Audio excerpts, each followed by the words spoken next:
कैसे हैं आप सब। नटखट नेहा आइए आपको कहानियाँ सुनाने। चलिए जानते हैं आगे क्या हो रहा है। ऋषभ दर्द से कहता है, क्यों, मैं ही क्यों, सबको खुद से दूर रखा है मैंने इतने वक्त से। वो मेरी ज़िंदगी में आई है, ना तो मैं दूर जा पा रहा हूँ, ना ही उसे खुद से दूर कर पा रहा हूँ। मेरी करीबी उसकी मौत बन जाएगी। इतना कहते कहते उसकी आंखों में खून ऊपर आया था। वो गुस्से से सिगरेट के कश लेने लगता है।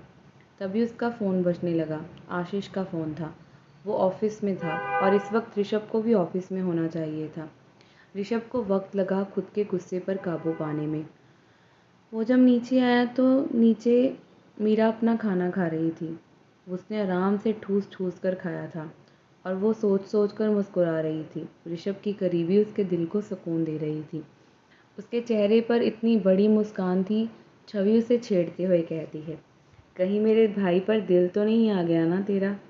दूर रहा कर उनसे, पता चले तू मेरे भाई को फंसा ले और अपने जैसा बना ले, फिर तो सिर्फ खाना ही खाना होगा मेरे घर में। मीरा उसकी बातें सुनते हुए उसे घूरते हुए कहती है, अपनी बकवास बंद करो, कुछ भी सोच लेती हो तुम। छवि ने इस चीज़ को नोटिस किया था। मीरा का बिहेवियर उसके भाई के साथ बहुत अलग था।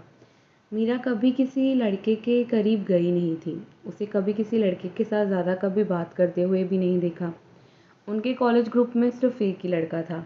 वो विहान था, जिससे मीरा ज़्यादा बात कर लेती थी। वो भी सिर्फ छवि के कारण, क्योंकि वो छवि का दोस्त था। वरना मीरा को ज़्यादा किसी लड़के के साथ देखा ही नहीं था।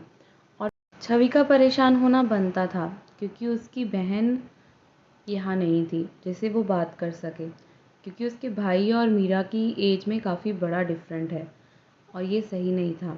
उसने सोचा वो अपनी बहन से बात करेगी, जो कुछ दिनों में इंडिया आ ही जाएगी। यही सब सोच रही थी। छवि बिल्कुल नहीं चाहती ऋषभ और मीरा के दिल को ठेस पहुँचे। आगे जाकर वो आगे बढ़े और फिर वो दोनों एक दूसरे के करीब ना आ पाएँ। छवि और मीरा हॉल में ही बैठे थे। मीरा के पैर में तो चोट थी, इसीलिए वो वहीं बैठ जाती है और छवि कुछ काम के लिए चली जाती है। मीरा हॉल में बैठी बैठी फ़ोन में गेम खेल रही थी और बोर भी हो रही थी। छवि जा चुकी थी। तभी मीरा की नज़र ऋषभ पर गई, जो सीढ़ियों से नीचे की ओर आ रहा था और शायद घर से बाहर जा रहा था। मीरा का ध्यान ऋषभ पर था, पर ऋषभ का पूरा ध्यान अपने फ़ोन पर था। वो शायद किसी मीटिंग के लिए जा रहा है और उसी की डिटेल चेक कर रहा है। उसका ध्यान मीरा पर गया ही नहीं। लेकिन तभी मीरा ज़ोर से चीखती है। चीख सुनकर ऋषभ का ध्यान उस पर जाता है। वो एकदम से उसके पास चला गया। इससे पहले ऋषभ कुछ बोल पाता, मीरा जल्दी से उसका हाथ पकड़ लेती है। ध्यान से उसके हाथ को देखकर कहती है, ये चोट कैसे लगी? खून बह रहा है। आपका ध्यान कहाँ है? ऋषभ तो भूल ही गया था कि उसे दर्द हो रहा था उसके हाथ में, क्योंकि उसके हाथ के जो दर्द थे उससे ज़्यादा दर्द उसके दिल में था। शायद इसका दर्द का एहसास उसे होता ही ना। इससे पहले कि ऋषभ अपना हाथ पीछे खींच पाता या कुछ रिएक्ट कर पाता, मीरा नम आँखों से बार बार उसके हाथ को देख रही थी। ऋषभ के दिल को अलग सा सुकून मिल रहा था। शायद पहली बार इस हद तक कोई उसकी फ़िक्र कर रहा था। मीरा जल्दी से एक नौकर को आवाज़ देकर फर्स्ट एड बॉक्स मंगवा लेती है। ऋषभ को कुछ भी समझ नहीं पाया। वो कुछ भी समझ पाता, उसका दिल ज़ोरों से शोर करने लगता है, वो धड़कने लगता है। मीरा ने हल्के से ऋषभ का हाथ खींचा तो वो अपने ख्यालों से बाहर आया। वो उसे आंखों से सोफे पर बैठने का इशारा कर रही थी। मीरा के इशारे को समझ ऋषभ भी वहाँ बैठ गया था।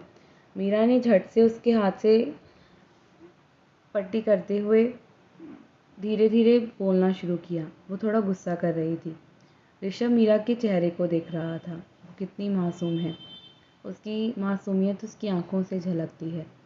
वो उसके चेहरे को छूना चाहता था। ऋषभ के हाथ पर हल्के हल्के फूंक मारते हुए कहती है, ज़्यादा दर्द तो नहीं हो रहा ना? ऋषभ ने अपना सिर ना में हिला दिया। वो खुद भी नहीं जानता था मीरा के सामने आकर वो कमज़ोर क्यों पड़ जाता है। हर बार उसका दिमाग हार जाता है और उसका दिल जीत जाता है। मीरा ने झुककर उसके हाथ पर अच्छे से पट्टी कर दी थी और अपने चेहरे पर आई बालों की लटों को वो साइड कर रही थी, जो बार बार उसके चेहरे पर आकर उसके गालों को छू रही थी। ऋषभ सोच रहा था हाथ बढ़ाकर उन्हें कान के पीछे कर दे, पर उसने ऐसा पहले नहीं करने का सोचा। पर पता नहीं क्या उसके दिमाग में आया। उसने एकदम से अपना हाथ बढ़ाया और मीरा के गालों पर आए बालों को उसके कान के पीछे कर दिया। ऋषभ के इस टच ने मीरा को अंदर तक हिला दिया था। उसकी धड़कनें बढ़ गई थीं। उसका चेहरा थोड़ा सा लाल भी हो गया था। ऋषभ को ध्यान आया कि वो क्या कर रहा है। उसने अपना हाथ पीछे ले लिया और सीधा बाहर की ओर चला गया। वहीं मीरा जो सोफे पर बैठी थी वो बस शर्माए जा रही थी। दूर खड़ी काकी माँ ये सब देख रही थी और समझने की कोशिश कर रही थी। ऋषभ और मीरा के बीच क्या था, क्या चल रहा था। आने वाली ज़िंदगी के बारे में वो नहीं जानती थी कुछ। इनका फ्यूचर कैसा होगा वो सोचना भी नहीं चाहती थी। वो दोनों को रोक भी नहीं सकती क्योंकि इनकी किस्मत में क्या लिखा है ये इन्हीं को पता है या भगवान को पता है। वहीं कार में ऋषभ खिड़की से बाहर देख रहा था क्योंकि कार ड्राइवर कर रहा था। उसका ध्यान बार बार हाथ पर जाता जहाँ पर पट्टी की गई थी। वो सोच रहा था वो लापरवाह कैसे हो सकता है। वो इतना लापरवाह था कि वो उसके करीब जाने की कोशिश कर रहा था। ऑफिस में सारा दिन ऋषभ ने आज बस मीरा के बारे में सोचा। उसे जो चीज़ समझ आई वो ये थी कि मीरा उसके प्रति फीलिंग्स रखने लगी थी। वो उसे देखकर शर्माती थी। उसके करीब जाने से उसका चेहरा लाल हो जाता था। और ऋषभ कोई बच्चा तो था नहीं जो उसे समझ ही ना आए कि मीरा के लिए वो किस हद तक इम्पोर्टेंस बन गया था।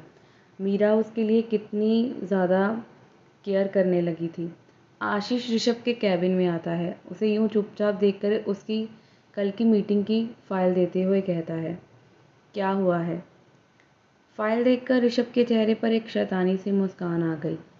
वो अपनी आंखें बंद कर लेता है। भले ही चेहरे पर मुस्कान थी पर दिल में दर्द था।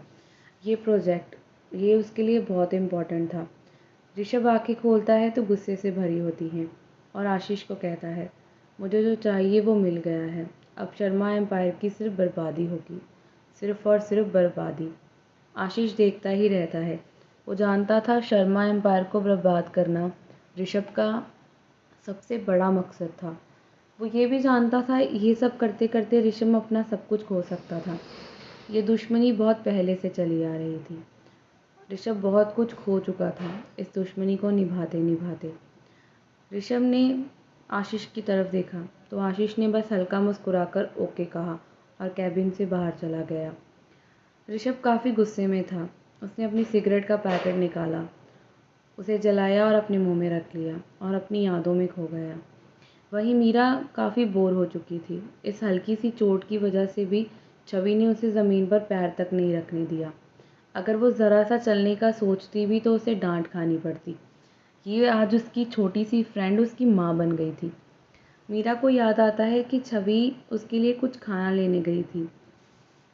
छवि ने मासूम सी शक्ल बनाकर कहा, वो भूल गई है। छवि जूस पीने को कहती है तो मीरा अब उसे गले लगाते हुए प्यार से कहती है, चिप्स ला दो, तुम लाकर दे सकती हो। छवि सर्वेंट को आवाज़ देकर लेस का पैकेट मंगवा देती है क्योंकि उसे पता था मीरा का कुछ हो नहीं सकता। वो जूस या सैलेड से मानेगी ही नहीं। उसे ये फालतू चीज़ें खाने में मज़ा आता है और उसकी वो मासूम सी शक्ल देखकर वो पिघल जाया करती है। इसीलिए उसके लिए वो सारी चीज़ें ले आती है जो वो चाहती थी। छवि स्पेशल मीरा के लिए बाज़ार गई थी उसकी लिस्ट की चीज़ें लाने ताकि वो घर पर बैठी बोर ना हो और ज़्यादा अपने पैर पर वज़न ना डाले। इसलिए वो उसके लिए हर तरह के स्नैक्स लेकर आई। मीरा फ़ायदा भी उठा रही थी। कार्टून देखते हुए चुपचाप अपनी चिप्स खा रही थी और मीरा कार्टून देख रही थी तो छवि हमारी एक्शन गेम खेल रही थी। दोनों ही अलग अलग कार्टून हैं, दोनों का अलग अलग ही चलता रहता है। दोनों ने ध्यान नहीं दिया कि घर के बाहर एक गाड़ी आकर रुकी। 7 बजे थे। ऋषभ इतनी जल्दी घर कैसे आ गया? ये क्या मतलब? दोनों बाहर की तरफ देखती हैं तो विहान था। साथ में सारिका और अलीशा भी थे। उन्हें देखकर मीरा की आंखों में चमक आ गई। गेस्ट आए हैं मतलब अच्छा खाना आएगा, वो तो यही सोच रही थी। इस लड़की को खाने के अलावा कुछ भी नहीं सोचता। मुझ पर ही चली गई है शायद। वो अंदर आकर बैठ जाते हैं। अलीशा का पूरा ध्यान तो विहान पर था। आज वो ब्लैक कलर की शॉर्ट ड्रेस पहन कर आई थी ताकि विहान उसे देखे, पर विहान तो उसकी तरफ देखता भी नहीं और विहान तो सिर्फ मीरा को देखता है। उसका पूरा ध्यान मीरा के पैर पर था जहाँ पट्टी बंधी थी। वो प्यार से पूछता है, तुम्हें चोट कैसे लगी? आराम की ज़रूरत है। मीरा मुंह बनाकर कहती है, रेस्ट ही कर रही हूँ सुबह से। ये सुनकर सब लोग शॉक होकर कहते हैं, ये लड़की कभी नहीं सुधर सकती। छवि उनसे पूछती है कि तुम लोग यहाँ क्या कर रहे हो। विहान बताता है कि वो लोग कैंपिंग करने का प्लान कर रहे हैं। ये सुनकर तो छवि के चेहरे पर बड़ी सी मुस्कान आ गई और मीरा भी खुश हो गई। भाई घूमने जाना है, ये तो बहुत बड़ी बात है। सब लोग प्लान बना लेते हैं कि घूमने जाएंगे और जंगल में कैंपिंग करेंगे। छवि का दिमाग तो किसी और दिशा में चल रहा था। वो एकदम से खड़ी होकर कहती है, नो वे, जैसे उसने कोई भूत देख लिया हो। सारिका उसकी ओवर एक्टिंग को देखकर कहती है, क्या है मतलब, कुछ भी। छवि हल्का सा मुस्कुराते हुए कहती है, मैं भूल कैसे गई, भाई से परमिशन कौन लेगा। छवि की हवा टाइट हो जाती थी ऋषभ के सामने, और इस घर में कोई भी नहीं था जो ऋषभ को मना सके। छवि जानती थी ऋषभ मानेगा ही नहीं उसे बाहर भेजने के लिए, वो भी जंगल। ये कितना रिस्की हो सकता है। और मनाली के मौसम का कुछ अता पता नहीं होता, कब बारिश कब तूफान।